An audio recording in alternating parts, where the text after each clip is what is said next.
General Dwight D. Eisenhower and his deputy commanders chart the liberation of a lost continent, plan when and where the mighty armies of the United Nations will strike. Today, northern France is that battleground. Into the building of their defense system, the so-called West Wall, the Nazis poured the slave labor of conquered nations. Pictures made by the Germans themselves to impress their satellites with the strength and invincibility of their fortifications.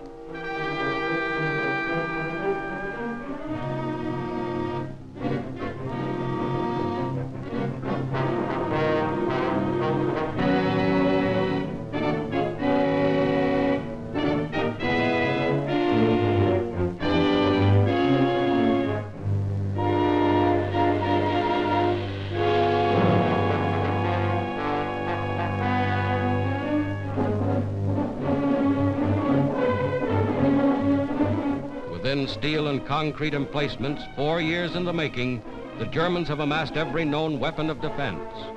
Whether those weapons are enough to stop the Allied onslaught will be proven in the struggle that lies ahead.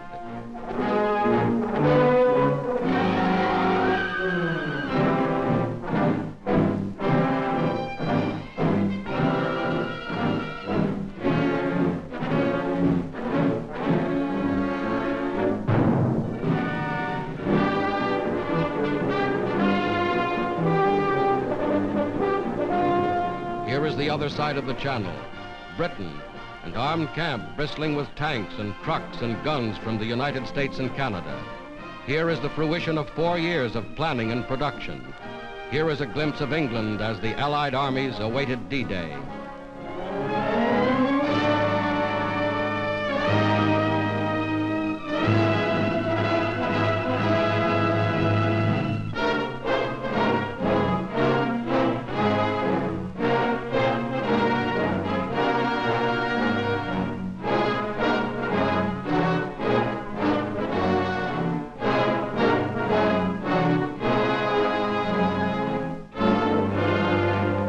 Locomotives built to run on continental railways, freight cars and tank cars to replace rolling stock destroyed by the Germans.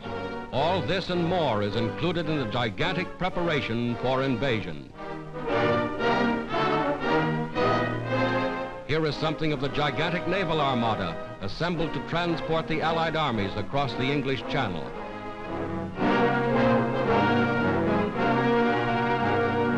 Here is something of the ingenuity of Allied engineers. Assault boats and invasion barges launched directly from the decks of the ships that brought them to England.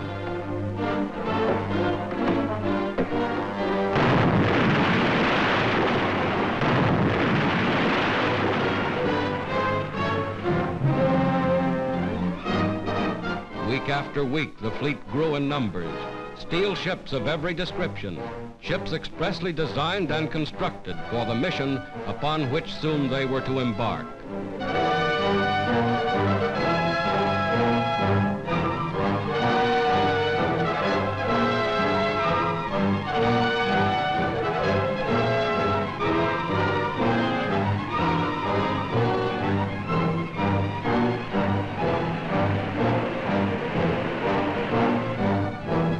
Nothing was left to chance.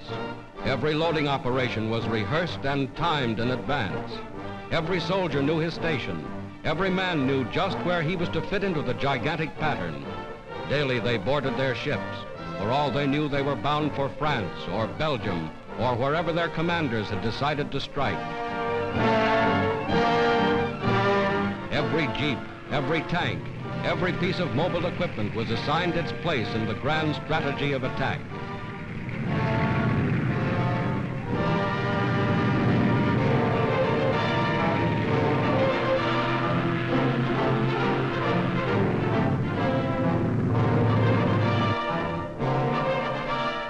then, on the 5th day of June, 1944, just as you see them here, a fleet of more than 4,000 ships put out from England. This was D-Day, 4th anniversary of the Battle of Dunkirk, and the Allied armies were striking back.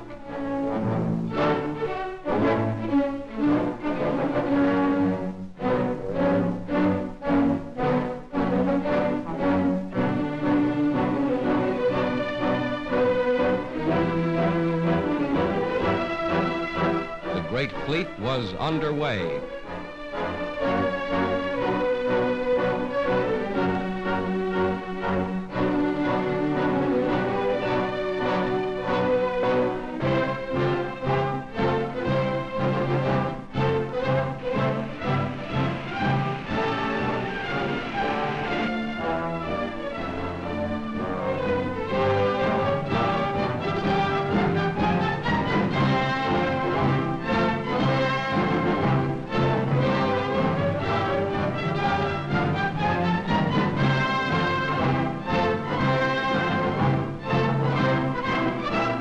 Morning of June 6th, this was the battleground. Fierce fighting around Caen. Vast squadrons of bombers and transports led the way. More than 11,000 planes spearheading the attack. Paratroopers landed in Normandy behind the coastal defenses. Landings made with timing and precision, perfected only through scores of rehearsals like this.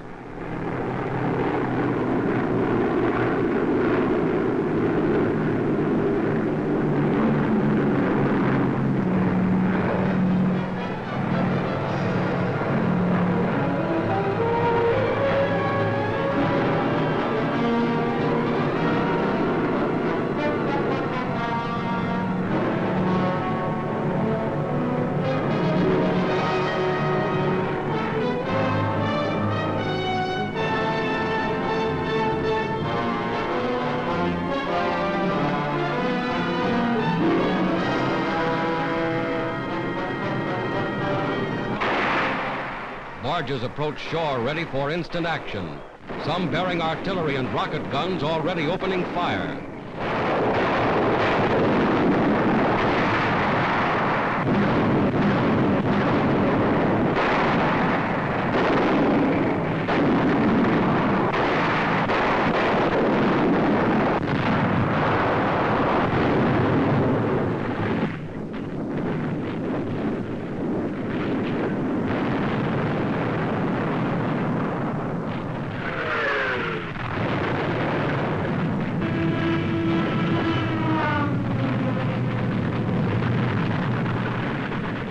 Today, just as in these scenes, the armies of the United Nations have made their first landings on the soil of Western Europe.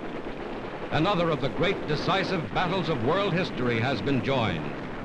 This is the day for which free people long have waited. This is D-Day.